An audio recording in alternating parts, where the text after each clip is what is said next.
Saudações, vamos rezar? Mas antes eu te faria uma pergunta.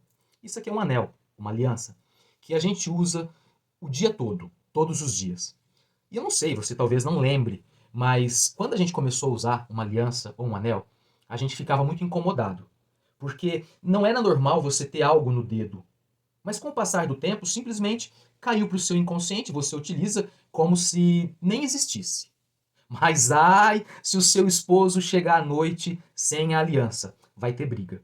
Porque aí vem à tona a lembrança de que ele precisaria estar com o anel, com a aliança, de que ele simboliza, aquela aliança simboliza o seu casamento. Sim, são situações em que a nossa memória puxa algo do inconsciente. Aí você vai dizer assim, Zé, o que tem a ver isso com a oração? Tem a ver porque a gente vai falar sobre isso hoje. E é por isso que o Evangelho traga para você essa palavra de libertação. O Evangelho é sempre de libertação. Libertação de todo o mal. Libertação de todos os pesos. Não da cintura, é óbvio. Esse não. Mas da alma, do pensamento.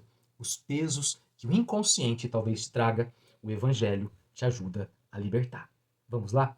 Eu te convido a entrar na presença de Deus, traçando sobre o seu corpo, sobre a sua vida, o sinal da nossa fé. Em nome do Pai, do Filho e do Espírito Santo. Amém. Que a graça de Deus Pai, que é amor, de Deus Filho, que é misericórdia, libertação, a comunhão e a força para que nos libertemos estejam sempre convosco. Bendito seja Deus que nos reuniu no amor de Cristo. Agradeço sempre de antemão a todos vocês que estão aí curtindo nossos vídeos, se inscrevendo no canal, que é sempre importante, que é uma maneira da gente verificar que realmente quando você dá um joinha e você se inscreve, que aquilo que fazemos de gravar esses vídeos todos os dias estão sendo eficazes e fazendo bem. Muito obrigado. Eu não sei se você percebeu, agora estou tentando responder todas as curtidas e todas aquelas as mensagens eu estou respondendo. Nem que seja para falar assim, Deus abençoe, mas eu vi, tá bom? Então, que a gente possa estar juntos mais um dia. Não sei se você está rezando de manhã, à tarde ou à noite. Eu não sei que horas eu vou conseguir postar, porque eu vou para o consultório, não sei que hora que eu vou conseguir postar. Talvez poste na hora do meu almoço. Mas, independente do horário, saibamos que Deus está conosco. Eu aqui na minha casa, você aí, onde quer que esteja, que rezemos juntos. Com Deus me deito, com Deus me levanto, com a graça de Deus e do Divino Espírito Santo. Ó Nossa Senhora, nos cubra com teu manto. E Jesus misericordioso, se acaso chorarmos, venha enxugar o nosso pranto. Amém. Vamos ouvir o Evangelho que vai dar base para aquilo que eu comecei a falar com você hoje. O Evangelho hoje é de Mateus, capítulo 11, versos de 28 a 30. Versos ou versículo, é a mesma coisa. Esses dias me perguntaram, é a mesma linguagem, versos ou versículo, tanto faz. De 28 a 30. E aí a gente escuta Jesus falando. Vinde a mim, todos vós que estáis cansados e carregados de fardos, e eu vos darei descanso. Tomai sobre vós o meu jugo e sede discípulos meus, porque sou manso e humilde de coração, e encontrareis descanso para vós, pois o meu jugo é suave e o meu fardo é leve.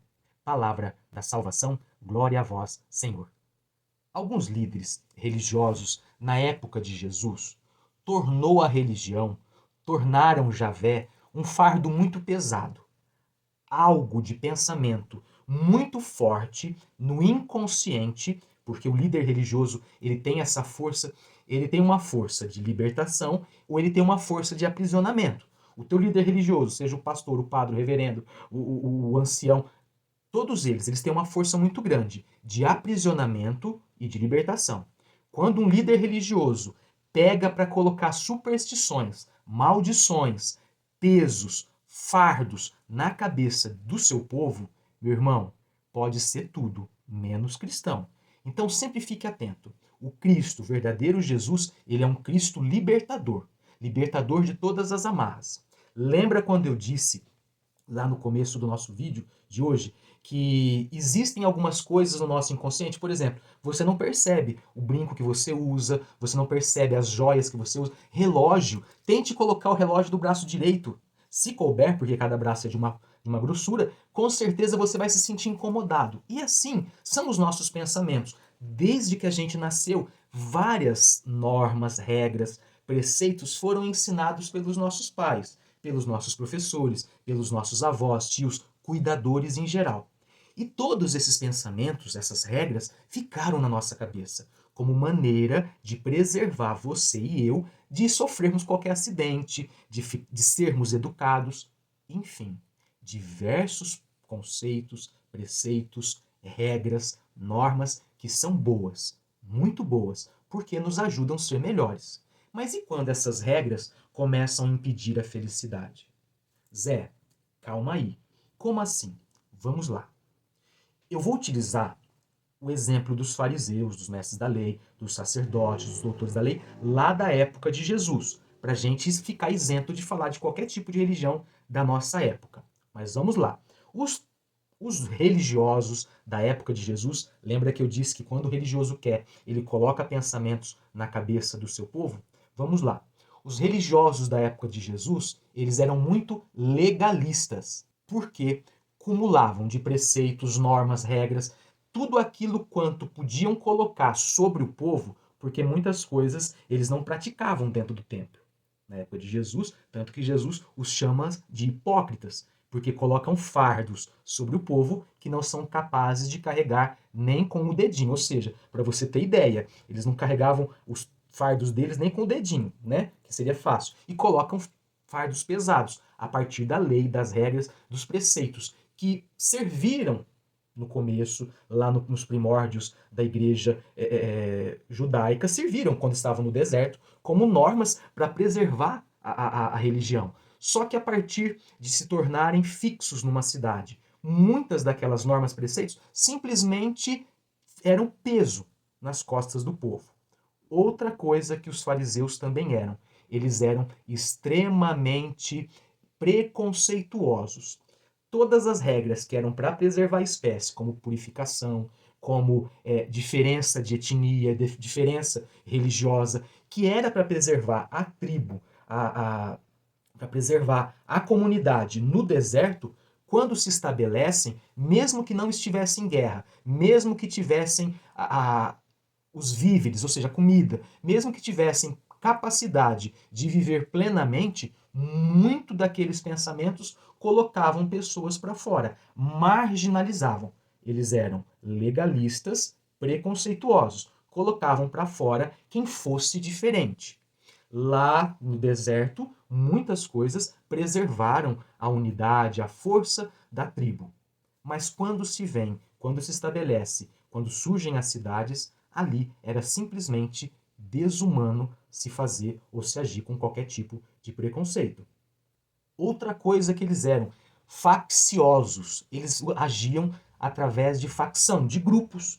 Eles se fechavam entre os fariseus, os saduceus, os fariseus, todos esses homens religiosos da época, para dizer: nós temos a salvação e vocês têm que ouvir o que a gente diz. Só que aí vem algo que fica muito, muito forte para os nossos dias também. Geralmente, tudo aquilo que eles, naquela época, colocavam sobre o povo, sobre os menos instruídos, e se tornava, muitas vezes, força inconsciente de superstição, e que ainda hoje se vive. Vou dar um exemplo muito claro. Eu não sei se você já ouviu falar, vou te dar um exemplo que talvez você nunca ouviu falar. Nos primórdios, especialmente em Minas, eu falo isso porque minha avó era mineira e ela me contava isso. Ela contava com medo, superstição. Os antigos diziam que quando enterrava alguém, não podia colocar um terço na mão. Um terço, porque quando começasse, olha só, nem sei se isso acontece, mas na cabeça da minha avó, que não podia enterrar com o terço na mão, tinha que tirar o terço. Porque se enterrasse o terço, a hora que começasse a rebentar as contas do terço, morria um ente da família. Gente, como assim? E a minha avó sofria. Ela ficava, quando morria alguém da família, ela ficava olhando para ver se enterrou. E depois ficava pensando, ele ia atrás da familiagem para perguntar: ah, enterrou com o terço ou tirou o terço? Enterrou com o terço ou tirou com o terço? Por quê? Ela tinha medo que morresse alguém. Aí eu te faço uma pergunta: Zé, mas não é perigoso mesmo? São regras, são aprendizados, são maneiras que os antigos ouviam, passavam para frente e que continuam na nossa cabeça. Tomar leite com manga, tomar banho depois de jantar ou almoçar, você deixar o chinelo virado. São todas coisas que valiam. Em algum momento foram eficazes. Por exemplo, tomar banho no rio, fazer esforço físico no rio, depois de almoçar, com certeza pode te dar uma congestão e você morrer afogado. tomar banho. Depois, então, ficou associado. Deixar o chinelo virado e pisar em cima. Ou melhor, deixar o chinelo virado. Caso você pise em cima, você está contaminado, está se contaminando de micróbios. Ou então, na época que tinha muito galinheiro, as galinhas defecavam no quintal. Se o chinelo tivesse sujo, se você pisasse em cima, se alguém tivesse deixado o chinelo virado, ia sujar o pé. Tá vendo? São superstições que vão sendo criadas a partir de fatos. Zé, o que isso tem a ver com o evangelho? Tem a ver para você acreditar que quando disser alguém para você, ai, se você não fizer isso, você está amaldiçoado. Não, eu tenho um Deus com quem eu não quebro, com quem eu não volto atrás. Esse Deus é o Deus que está comigo. Esse Deus que faz com que esse meu anel que eu uso, desde aqui tem 20 anos que eu uso ele. Ai, porque se você tirar, você vai ter azar? Ai, meu Deus do céu. Não, não. Ele me lembra que eu tenho uma aliança com o Senhor Deus. Com o Senhor Deus. Em nome de quem eu não tenho medo de nada nem de ninguém. Repito, uma aliança que, assim como a tua, que é feita com o seu esposo, eu tenho uma aliança com Deus. Ah, Zé, por isso você não pode casar? Não, essa aliança que eu estou te falando você pode fazer. No dia 20 de agosto, vamos refazer nossa aliança. Se você não fez, te convido a fazer, para que a gente caminhe durante 20 dias, meditando a palavra de Deus, como se no noivado, né? Com esse Deus para dizer assim, ninguém é como Deus na minha vida. E nenhum tipo de superstição, nenhum tipo de fardo que queiram me colocar. É justamente aí que entra a proposta de Jesus. A proposta de Jesus é muito diferente dos fariseus. Ele não quer te colocar fardo, ele não quer te colocar peso. No domingo nós temos celebração aqui na minha casa às 19 horas. Repito, se você quiser, basta você me mandar um e-mail, né? Eu vou deixar aqui em cima depois, em qualquer lugar aqui. Me manda um e-mail que eu te dou o endereço.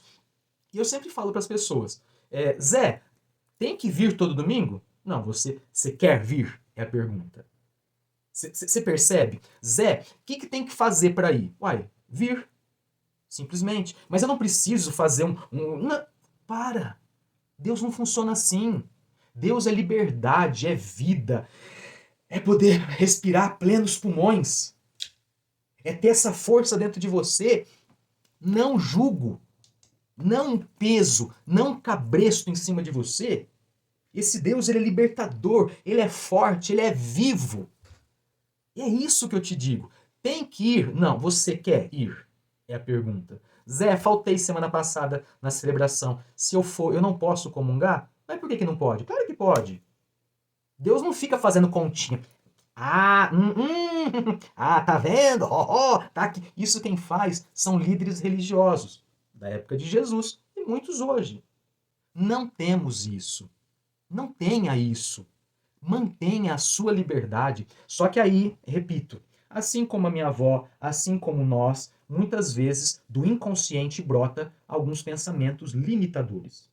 O que são pensamentos limitadores? Que eu estou fazendo algo vem à minha mente, à minha memória, e simplesmente eu paro, estagno, fico parado, não consigo me mover. Porque lá de trás, minha mãe, meu pai, meus avós, meus cuidadores, meus professores, me deram tamanhas ordens que tudo que eu faço para. Se aconteceu algo, eu estagno, eu fico triste, fico amuado. Você quer um exemplo? Se você estiver andando na rua e cumprimentar alguém e essa pessoa não te cumprimentar, automaticamente você pensa. Por isso que eu sempre falo que é muito importante a terapia, que quando você faz a terapia, você já tem umas respostas que você já tem. Cria respostas eficazes, não respostas automáticas e limitadoras. Essa semana, no começo da semana, eu estava indo para o consultório de manhã, isso aí era, nem sei que hora que era, e passou um amigo de carro. E buzinei, ele simplesmente passou. E o que eu fiz? Simplesmente pensei, automaticamente pensei, né? Poxa, acho que ele deve estar triste comigo, fiz alguma coisa para ele. Mas aí já veio assim, não, sabe por quê? Eu respondo, eu conversando comigo. Não, ele é meu brother, ele é meu amigo, é meu companheiro de façanhas. Puxa vida, ele é meu amigo. Fui pro trabalho, tinha até esquecido. Quando foi ontem, ele mandou uma mensagem, desculpa, caboclo, eu acabou não conseguindo te ligar, enfim, não retornei, mas aí, você tá bom? Posso te ajudar? Olha aí, o pensamento automático, você passa perto de alguém, cumprimenta, a pessoa não cumprimenta, é pensar assim, ai, com certeza ele tá bravo comigo. Você fez alguma coisa? Ai, não sei, mas de repente alguém falou. Não, não pense. Tá vendo? Você tira esse peso de você. Isso é maravilhoso. Isso é maravilhoso. Quando é maravilhoso, vamos rezar para o nosso Deus maravilhoso.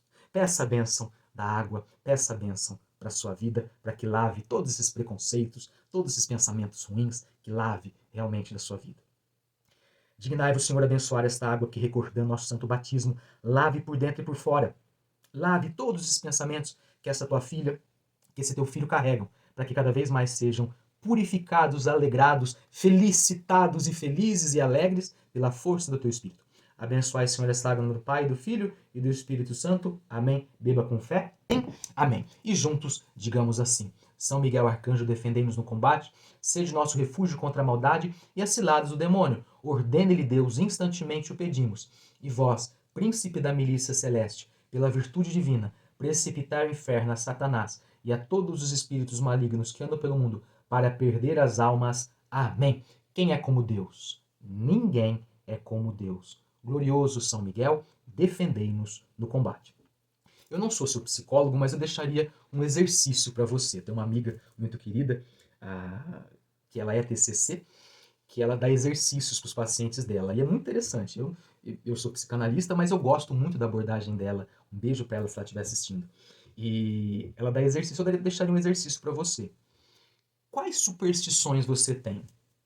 Quais maldições você tem medo? Superstições. Ninguém é como Deus. Maldições. Ninguém é como Deus. Mas e se Deus amaldiçoar? Ele deixa de ser Deus. Porque de Deus só pode vir o bem.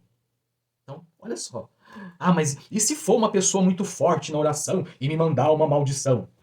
Olha, quem é como Deus? Qual é a resposta? Ninguém é como Deus. Zé, se você esquecer a sua aliança em casa, o que você faz? Olha, se eu estiver aqui dentro de casa ainda, eu volto e pego. Se eu estiver na rua, eu vou embora. Ai, mas e aí se alguém te vir sem aliança? Uai, vai ver sem aliança, vai ver a marquinha da aliança aqui. Por quê? A aliança é com Deus. A aliança não é com o anel que eu uso. Percebeu a diferença? Não, eu tenho que usar rosa hoje porque... Não, eu uso rosa porque eu gosto bem. Imagina. Ai, não, tem que usar rosa porque... Ai, tem que usar azul porque hoje é dia par, dia ímpar. Para, não ser besta. Para com essa superstição. Isso não é coisa de Deus.